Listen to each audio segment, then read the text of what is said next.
So talking a little bit about the financial impact of information technology. Really what we want to understand here is return on our investment. What is the return on an investment in technology? And there are a few different ways of looking at that.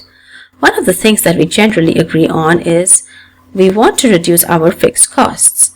These are the things that occur all the time that we always have to deal with in terms of technology. There's no variability to this. And one of the ways that we can reduce this fixed cost is just as this article suggests. We can standardize on the technology. That way we train across one, we replace one, sometimes we can buy in bulk which also log in discounts there. But we also have some service contracts which will be much cheaper when you have one particular vendor to support you than you would if you had multiple. So your warranties will be lower. Reducing variable costs. There's other ways to do that. So how can we harness some free technologies? For example, is there any way we can use the public internet to transmit instead of leased lines, which is one form of communication medium? Maybe we can use the virtual internet and just put some encrypted tunnels in place.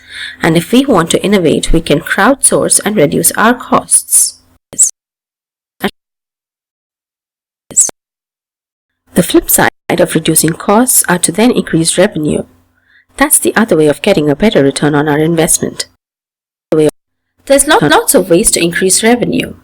When we get into case studies, we look at ways in which different organizations have leveraged IT along with how it interfaces with the people and the information to increase revenue. One of the things that we will use quite a bit, and we've promised to talk about it, is Porter's 5 forces model. Many of you who have a marketing background have seen this before, but the best way to think of Porter's 5 forces model is to think about if you're running your own business and what are the forces that help you align your business within your industry. And these forces consist of buying power, so your ability to purchase at a low cost, supplier power, so your ability to control how much your supplier charges you to supply your raw materials, or maybe it's data or whatever it is that you need to run your business. The third one is the threat of substitute products or services. So what does your competition look like? The fourth one is how easy it is for new entrants to get into your industry and substitute or create substitute products or alternative products and services to your own. And then the last one being rivalry among existing competitors. So how competitive is the industry? So all of these things impact one or the other. As buyer power moves up, supplier power may move down. Threat of new entrants may move down.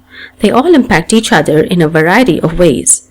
So the way you look at it, if you want to look at it in terms of an illustration, it's something like this.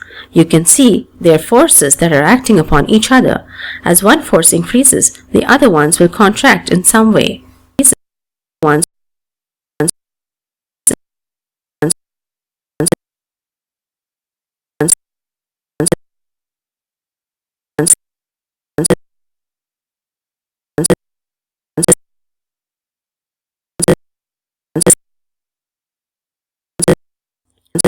So Porter also identified 3 generic business strategies, and we'll talk about this in the article, The Customer Intimacy of Their Value-Based Firms.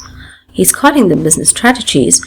We will refer to them commonly as value disciplines because we want to leverage this